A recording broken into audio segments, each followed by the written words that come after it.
Hey everyone. Today we're going to talk about making better business decisions. It's going to be really exciting. Welcome to Invincible Innovation Live Show. I'm so glad that you're here. I'm Mazor, Kario, product innovation and value creation expert, and I'll be your host. And I have a very special guest, Raanan. Hi, Raanan. Raanan Keren, decision making and strategy expert. How are you? You hear me well?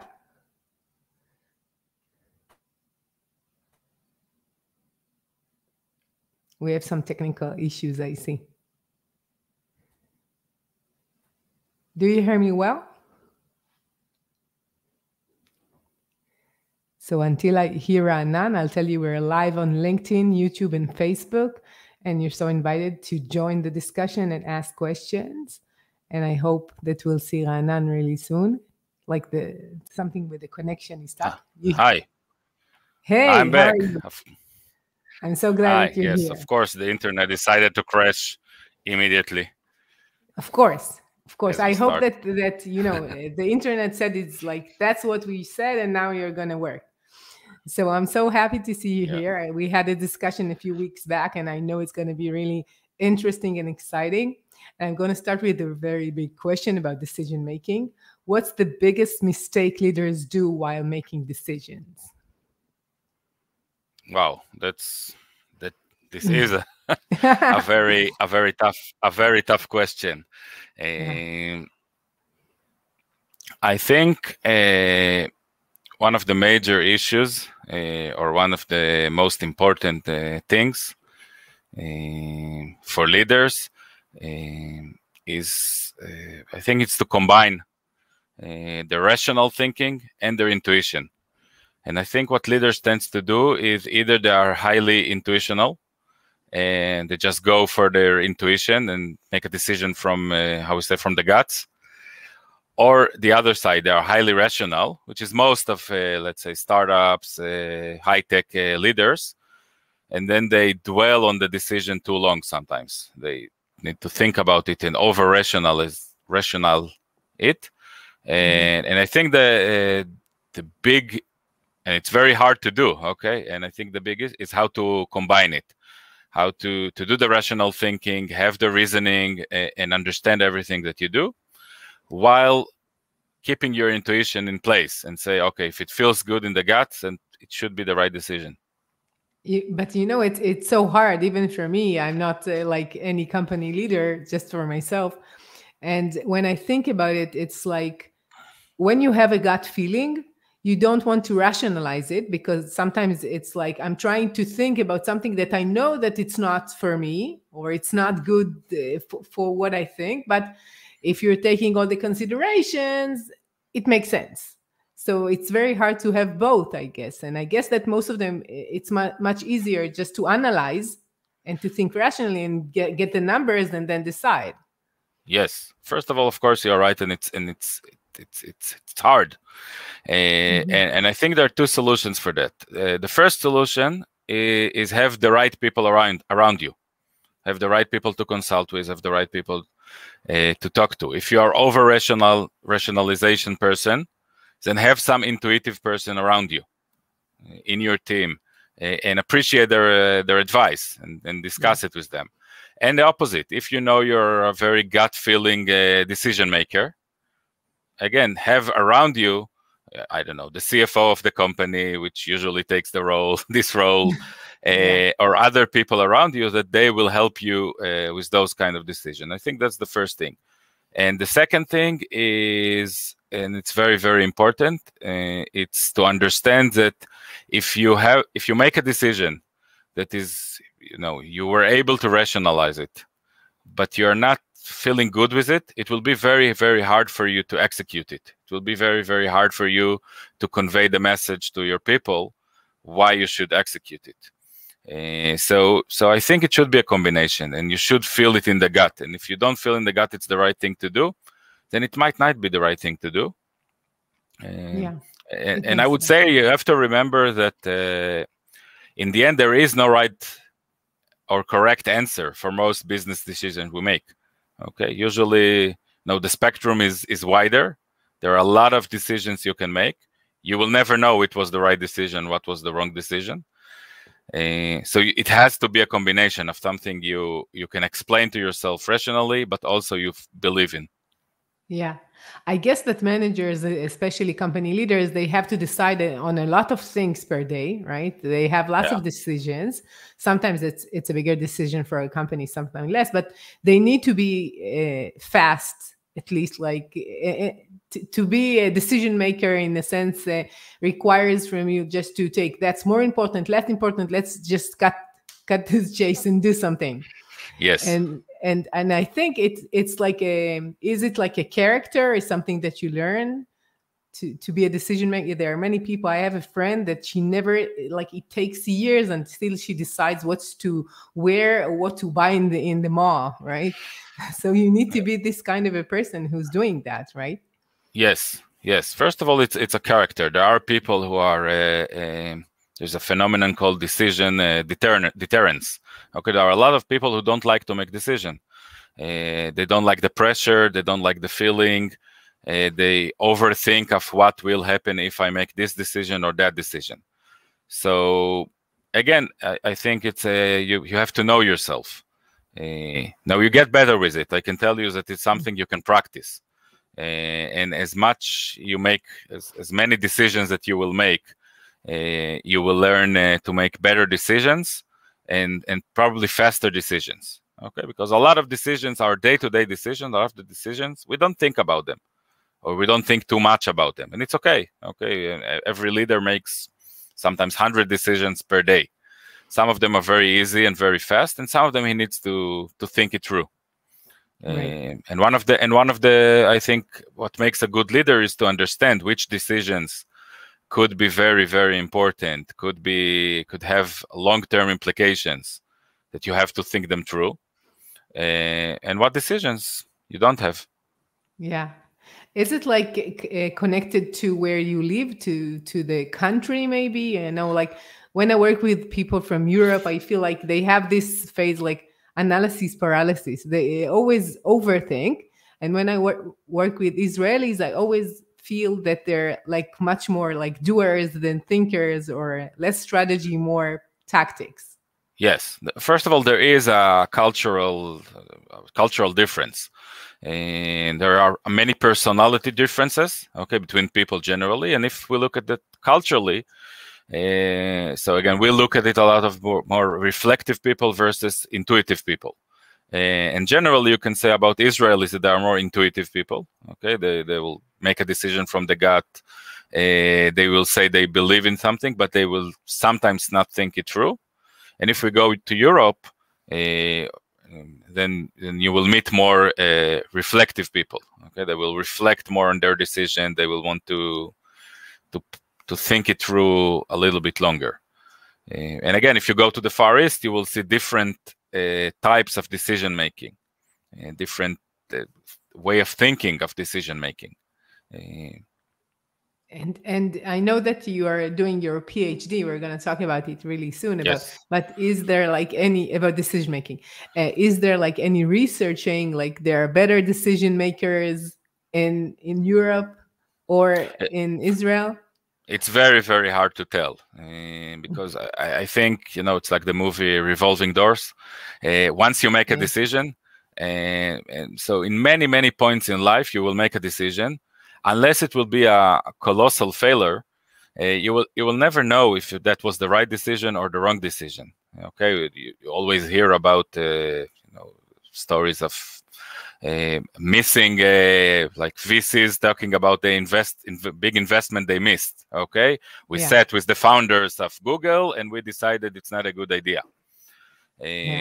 And again, if you look at a VC person, a VC principal who sees, I don't know, hundreds of presentations per month, especially these days. So, and he makes many decisions. So some of them will be wrong and some of them will be right. Sometimes he will bet on the right unicorn and his investment decision will be a very, very correct one. And sometimes he will lose. Most of the times you will not know it exactly because it's very hard for us to say, okay, if we would have done that, what would have happened? Right. So could you give me an example of a good and a bad decision-making process and the result? so I think let's start with the good. It will be easier. A good decision making process will be one that first of all you are able to define the problem, and you're able to define the decision you're about to make. I think to structurize it always helps. Okay, so okay, this is my problem. Okay, let's say we are contemplating which strategy to build for our company, which market to focus on. Okay, we have a startup, we have a new idea, and the market is huge, and we have to focus. And we have to decide which market we're going to be focused. We're going to go communication, health, or for example, and you need to make a decision. So first of all, you have to to make a structure. Okay, this is the decision I'm about to make. Which the industry we are going to focus in. This is the time frame. Okay, and this is also important. I think sometimes it will be very, very helpful for decision makers to give themselves a time frame. Say, okay, in 2 weeks we are going to make a decision. In the board meeting in 2 weeks we are going to present the options and we're going to make a decision. And I think it helps everybody to know what are we thinking about, how long do we have to think, and how are we going to make it. So structure is very, very important. And I think the third pillar of the structure is to make a decision of who you're going to consult with, who you're going to talk with. Because most decisions, especially important ones, you don't want to make a decision on your own.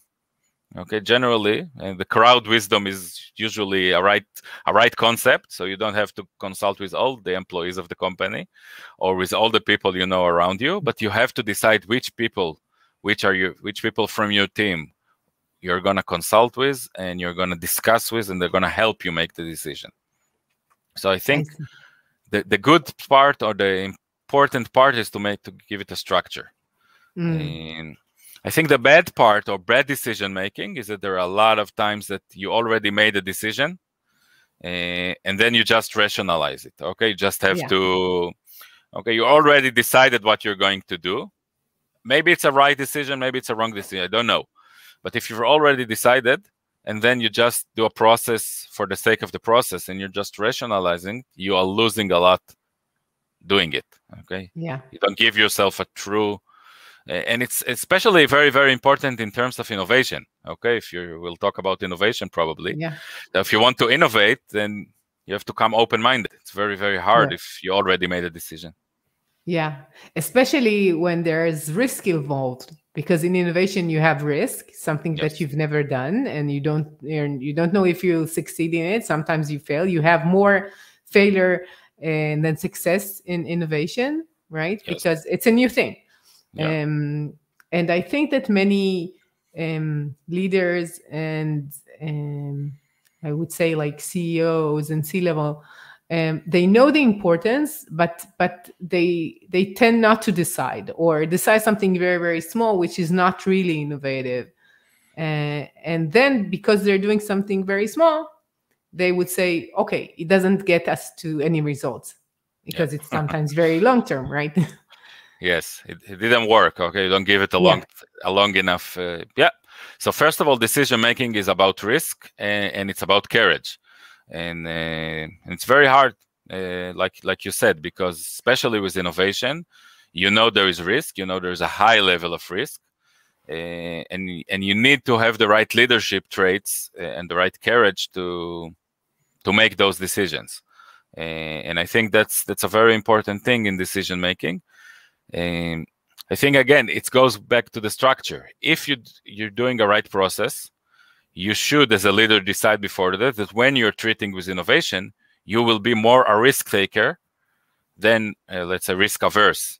Okay. And when we make financial decisions about the future of the company, we should be more risk averse than risk taker. And so, although innovation is kind of a financial long-term decision, because if you invest right now in something, it will be fruitful maybe a years from now. Maybe when you'll not be CEO anymore. Yes. So again, it goes back to long-term vision.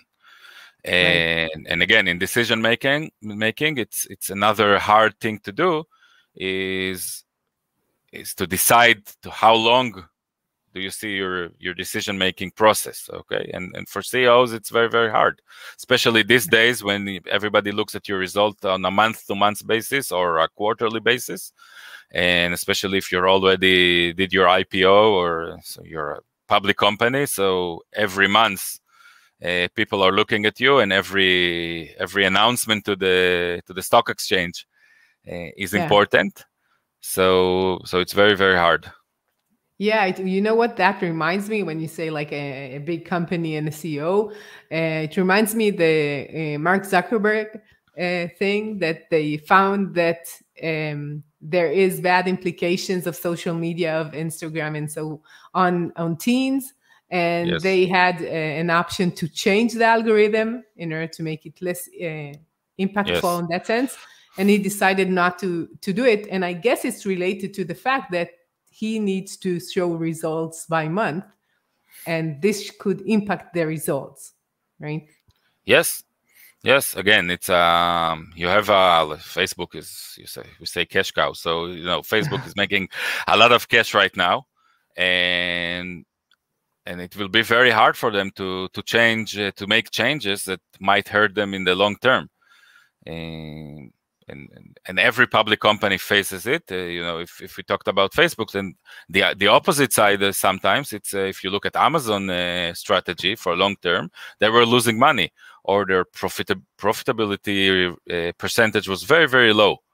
And to say in favor of Jeff Bezos that he didn't let go, he didn't let the market pressure him, investing in more.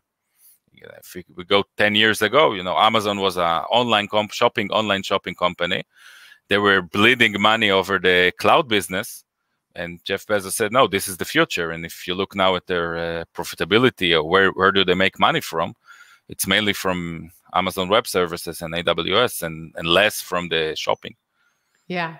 But, let's go back to Mark Zuckerberg. I want to ask you, because you work with leaders, and sometimes, a decision is a good decision. It's a good thing to do, right? If you're taking into consideration that it's impacting teens, and they are doing more like suicide, and they're in depression. Yes. So he knows that that's a good decision. Still, he cannot make it, or he doesn't have a good... I don't know if he cannot make it. What is a good decision? That's the what you're saying right now. Good, you're saying it's a socially right, it's a morally right decision, right? I can argue. I don't argue with you. I'm in your opinion generally, but I can argue that Mark Zuckerberg can say, my duty is to the shareholders of Facebook, and it's not for the teenager who, again, it's horrible to say it. My duty is not for the teenager who's about to make suicide. My duty is for the shareholders, and to make money for the shareholders. And if you go to the, let's say, very, very basic capitalist American system that says that your company exists only to make profit for the shareholders, to maximize the return for the shareholders, then he's doing the right thing. He's making a good decision. Maybe he's making a good decision. Again, we can talk about short-term versus long-term. Yeah. In the short term, he's probably making the good decision for his company. Maybe in the long term, he will lose. That's one thing. And secondly, I think what we have seen over the last few years is a lot more discussion about what's the role of companies, what's the role of enterprises, especially the big ones, okay, which are, Facebook turnover is probably higher than most, let's say, I think maybe most countries, world countries, okay, especially if you look at third world countries, and they have more citizens, okay, in Facebook than in many countries. So there is a level of responsibility. The thing is that when you're thinking about Mark Zuckerberg, I think he's the most powerful person in the world, as I see it right now. And for him, it makes sense that he could decide whatever he wants, right? Because he's so powerful. I don't know what's the shares that he holds in Facebook, but I still sleep at night when I think about his bank account. Okay, so I'm not bothered. So when you think about this person who is more than just a CEO of a successful company, he has power, and still there's so much pressure on his decisions. He cannot really make a free decision because he thinks it's the morally right thing to do. I don't know. Again, I don't know Mark Zuckerberg personally, so we can argue that maybe he's under pressure from the shareholders. But I would argue that I think is more something there is an internal motivation. I think there is something to prove that he's right. And I think there is a level of self conviction that he already convinced himself that he is doing the right thing, that it's very, very hard to change it. Because, if I'm saying now that this is not the right thing to do, look at the 20 so what did I do over the last 20 years? Yeah. And you know.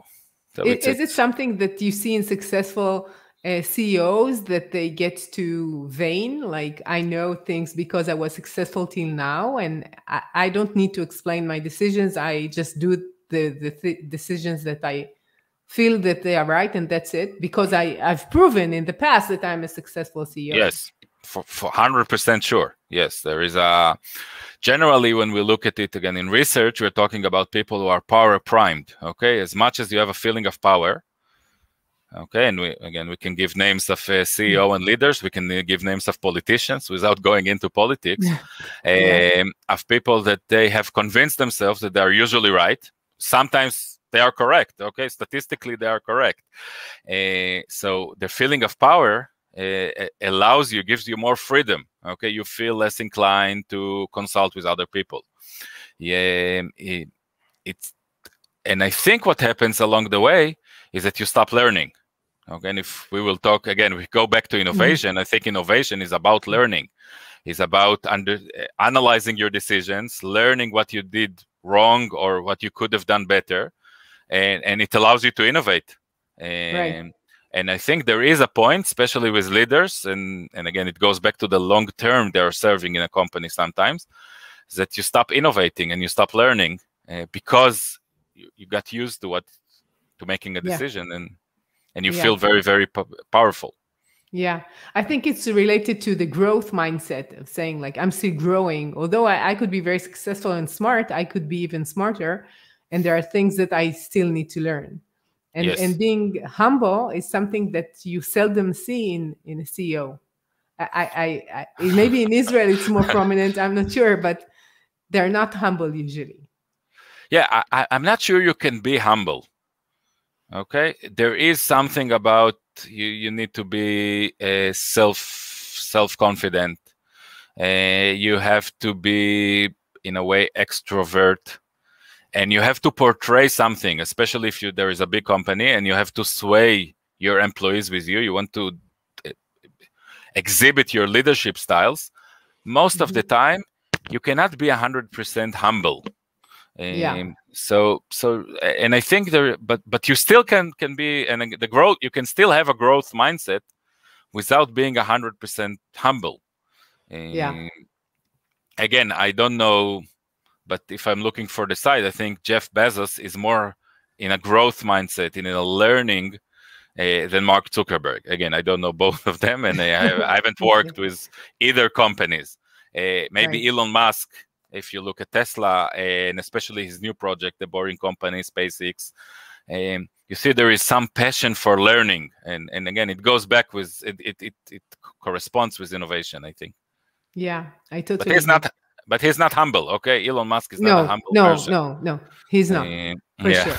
And he will not but be, I don't know, probably. When you're so rich, I don't know if you could be humble, because you are so powerful. Everybody's looking like from down to you, and you're so impressive.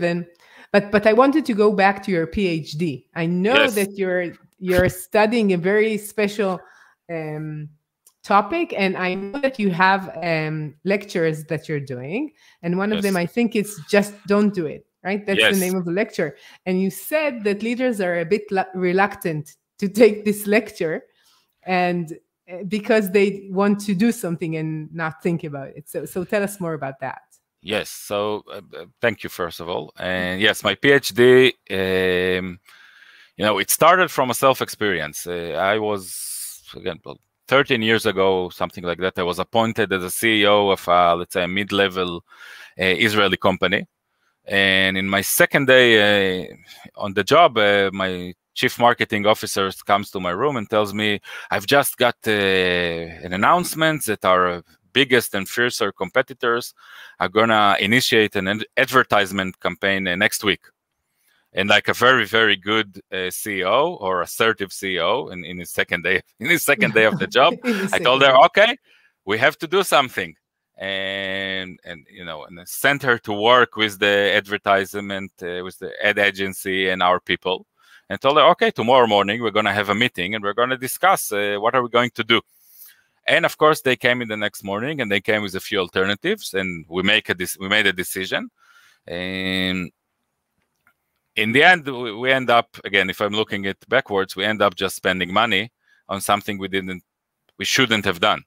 And what bothered me the most is that we haven't discussed the possibility of doing nothing.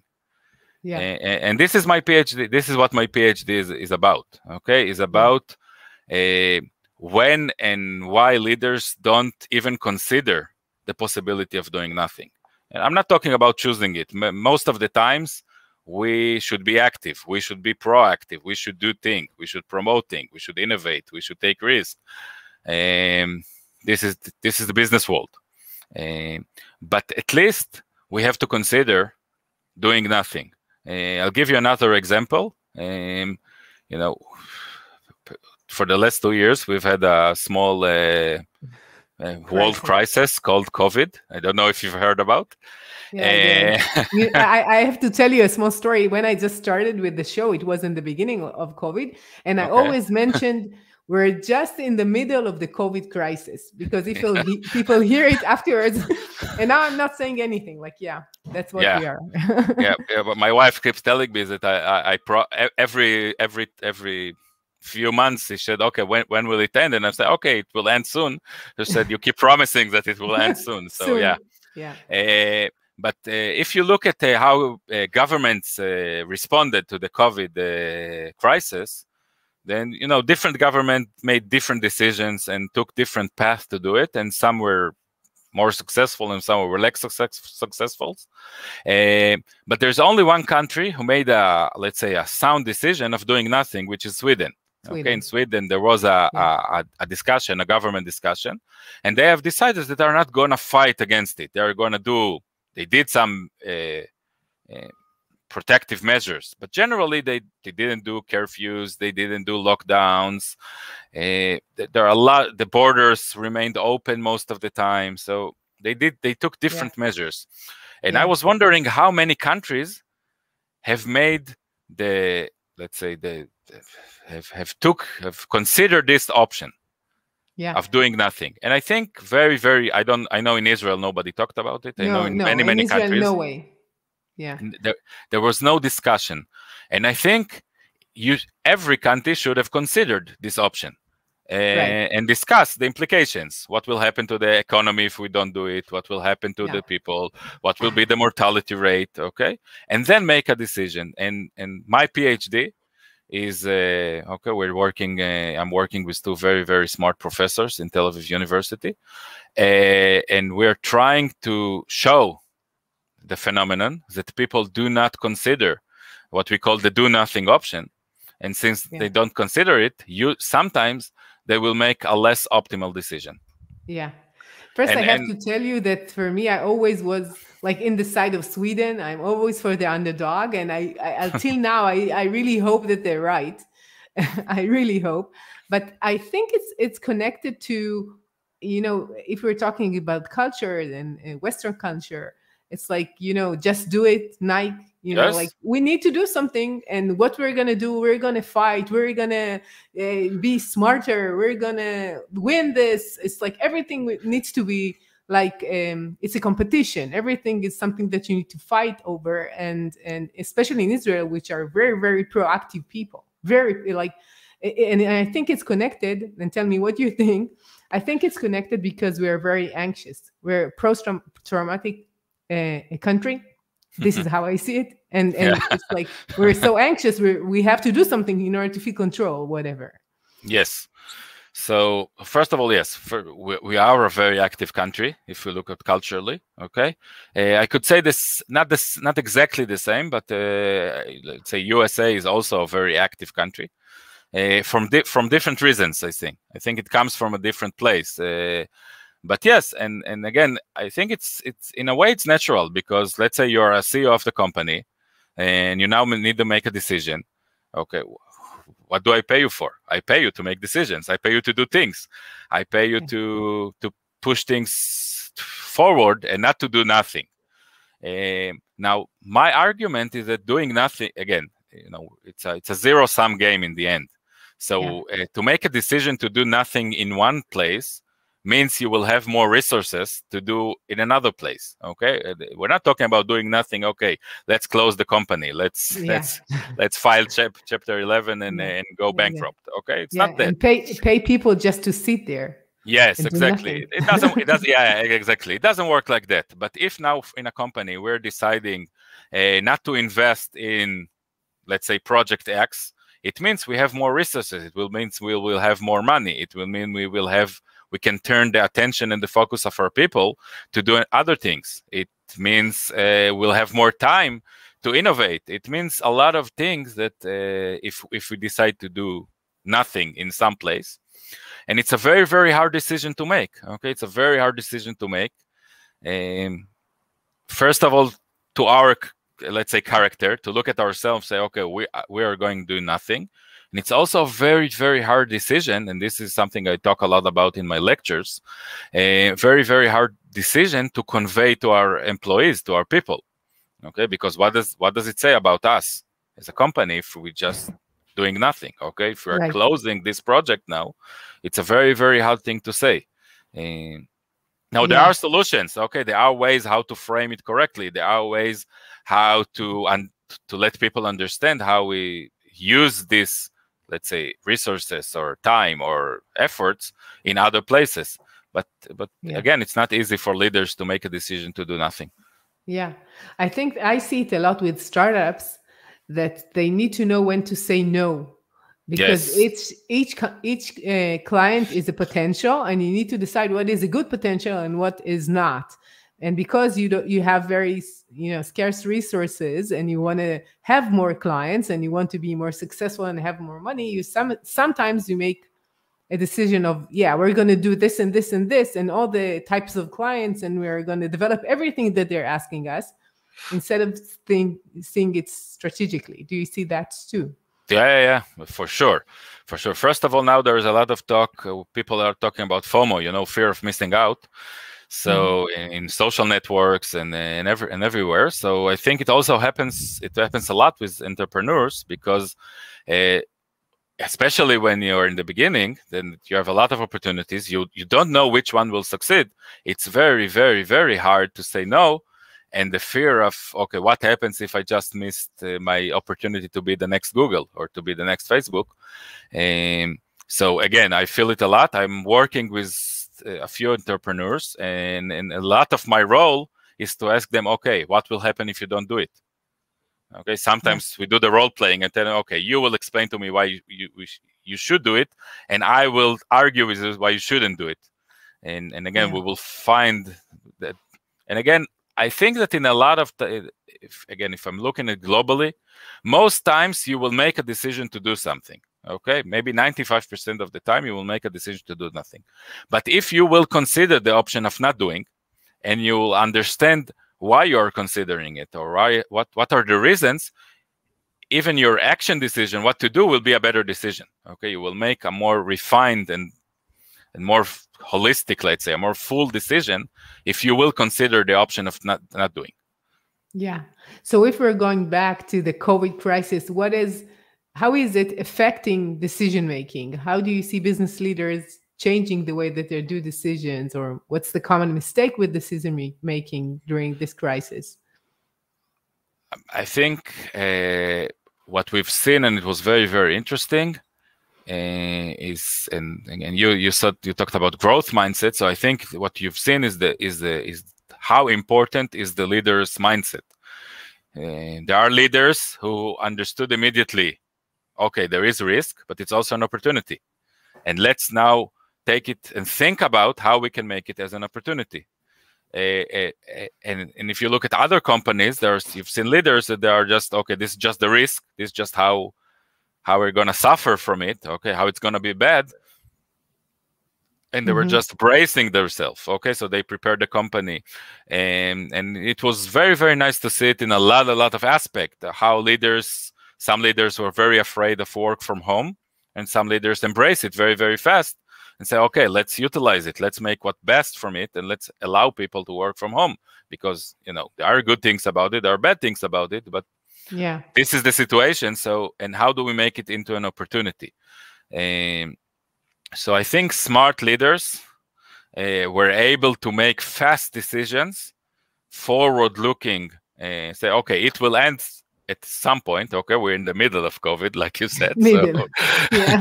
So it will end in some point, and well, it will end. I want my company to be better prepared for the future after, for the day after, and not just to suffer through the crisis. Yeah. And so I think it's yes, please. Most leaders, I think, brace themselves. They decide not, like, let's wait till this wave passes us, and we'll do as we've done before, and just waiting for it to just go away. I think that most leaders did not innovate, as I see it, but maybe I'm wrong. But I think I tend to agree with you. Okay, generally agree. I think, and again, it goes back to, like you said, we're in the middle of it. So I think there was a thinking, and I remember the beginning. Okay, in a couple of months, it will go away.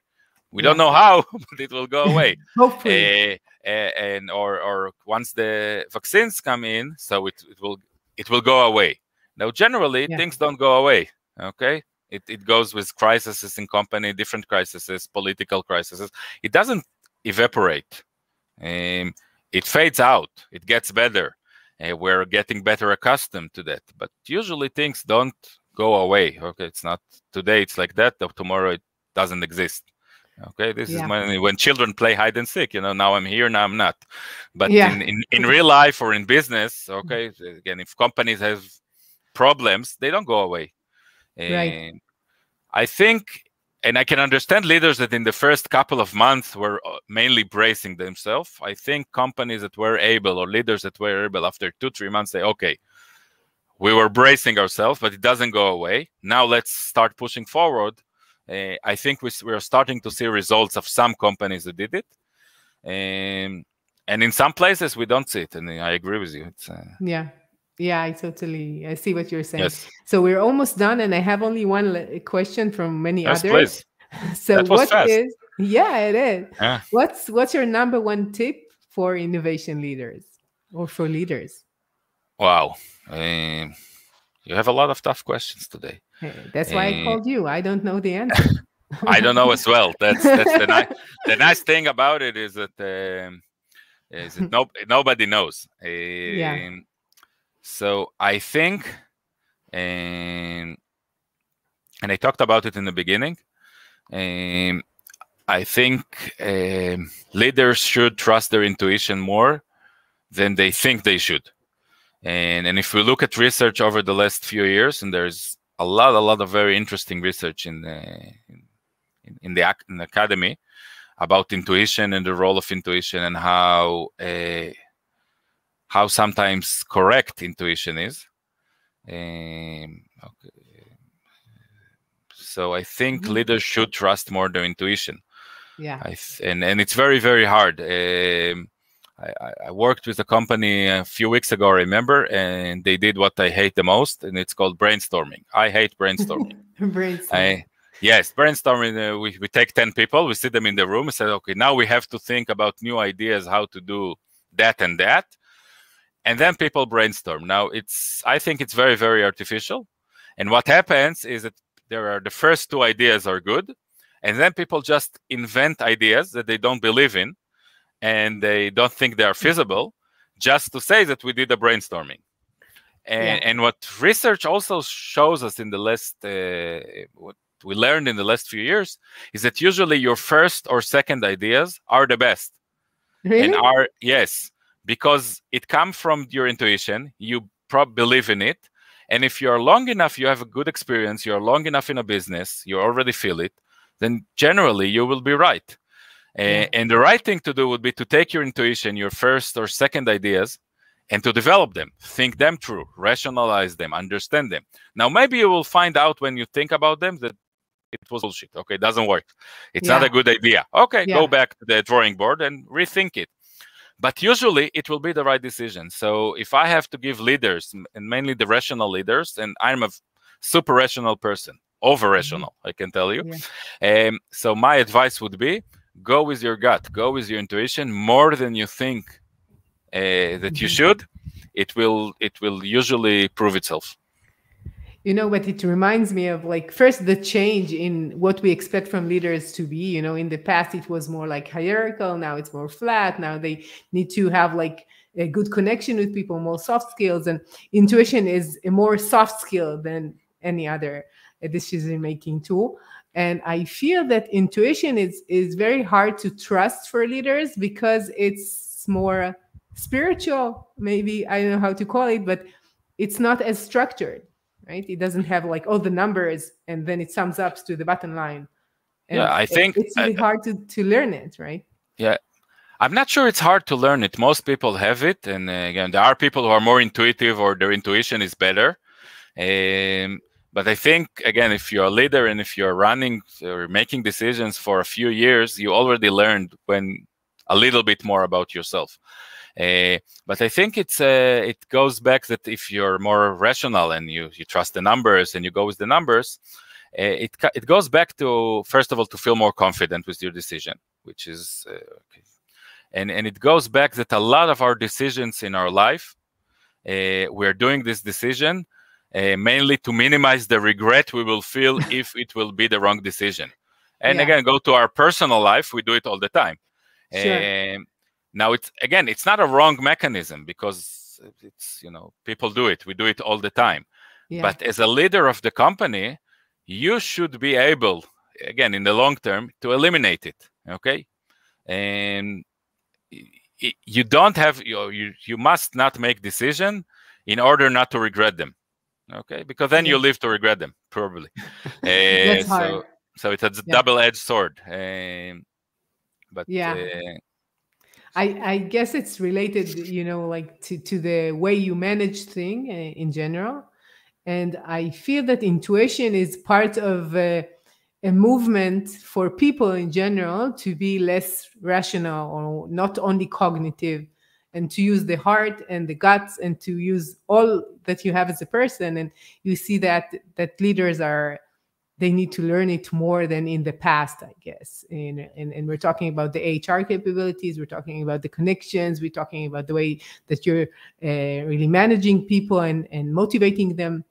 And it relates to decision-making too, I guess. Yes. It also, as a leader, if we talked about soft skills, is the ability to give confidence to your subordinates. Again, if you're a C-level, then you are managing managers. Okay, they make many decisions every day. You need to give them confidence to make those decisions, and some of it is to trust their intuition. Okay, right. I remember as a person, it took me a lot of time, but now when I work with companies, a lot of time I ask them, okay, what's your intuition? And when they say, okay, so if that's your intuition, let's go with it.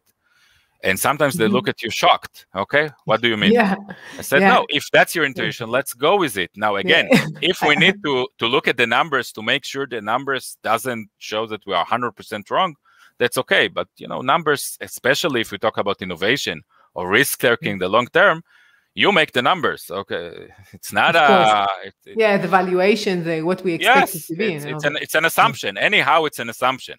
Right. So you have to make sure that your assumption is not off the grid totally. But if it's not, I say go with the flow, go with your intuition. It will work out. Yeah. So I want to thank you for your time. It's been such a pleasure. And I'm going to ask you, where could people hear more about what you're doing and contacting you? So people can, first of all, thank you very much. I enjoyed our call, and it passed very, very fast. So I really enjoyed it, and it was very interesting.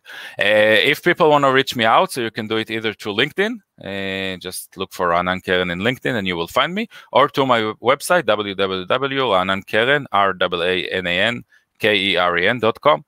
And I'll be happy if you reach out, and I'll be happy to help you, whatever you want. Yeah, it's been such a pleasure talking to you, and really interesting. And I'm sure that it makes people think, especially because you made some points that are most people don't think about when they're thinking about decision making. And to all of you change makers out there, thank you for joining us. And if you want to hear more about what I'm doing, you go to invincibleinnovation.com, and I'll see you next week with another innovative, insightful talk. See ya. Thank you very much. Thank you. See ya.